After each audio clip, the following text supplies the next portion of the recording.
Hey everyone, welcome back to Corporate Decoder. Today, DATZ World Holdings Corp just filed an 8K during their fiscal year end, and I am seeing one big signal about their reporting rhythm. Quick note, this is not financial advice, just my take on public filings for educational purposes. This filing is pretty light on numbers, but it tells us something important about how the company plans to share its financial story going forward. Alright, so what is the deal here with DATZ World Holdings Corp? Or DATZ for short, they've filed a current report, which is basically a heads up to the public about significant events. The big news in this filing is a change to their fiscal year.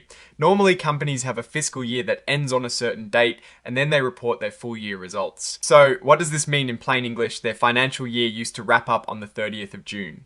Now, they are shifting that to the 31st of December. This isn't a huge operational change for the business itself, but it does change when they will be releasing their official yearly financial reports. Because they are changing their year end, they will have a short reporting period, a so-called transition period, to bridge the gap. This means they will have to file a special report, a Form 10KT covering the 6 months from the 1st of July 2026 to the 31st of December 2026. After that, all future annual reports will cover the full calendar year, from the 1st of January to the 31st of December. This change is actually quite common for companies. Sometimes they do it to align their reporting with industry norms, or perhaps to simplify their accounting processes. For DATZ World Holdings Corp, this means their next full annual report will cover the 18 months from the 1st of July 2025 to the 31st of December 2026, which is a bit unusual. After that, it will be back to a standard 12-month cycle. One key detail here is that DATZ World Holdings Corp is identifying as an emerging growth company.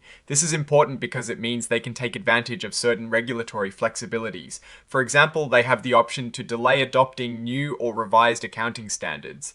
This filing indicates they are taking advantage of that extended transition period, meaning they will continue to use the older accounting rules for a bit longer than larger, more established companies. This can sometimes make it harder to directly compare their financials with other companies that have adopted the newer standards. We also see here that their common stock trades under the ticker LBUY on the OTC markets.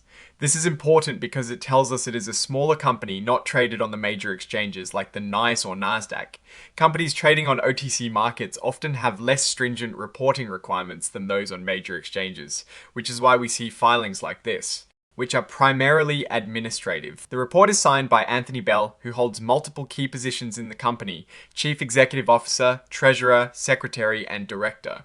This concentrated leadership is typical for smaller companies. When one person holds so many roles, it means they have a lot of direct control and influence over the company's operations and reporting. It can lead to quicker decision making, but it also means the company's performance can be heavily reliant on that single individual. So, what is the big takeaway from this filing? It is not about dramatic financial shifts or new product launches. It is about the rhythm of financial disclosure. By changing their fiscal year, DATZ World Holdings Corp is signaling a move towards a new reporting cadence.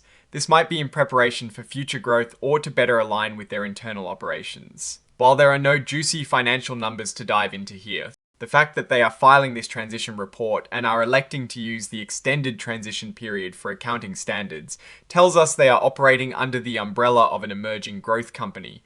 This often means their financial reporting might lag behind some larger peers. But it also suggests they are managing their compliance burden strategically. For investors, it is a reminder to pay close attention to the timing of their financial releases and to understand the implications of the accounting standards they are using. That is my take. Stay decoded. If you found this breakdown helpful, give this video a like and subscribe for more. You can also find the tools I use for research in the description below.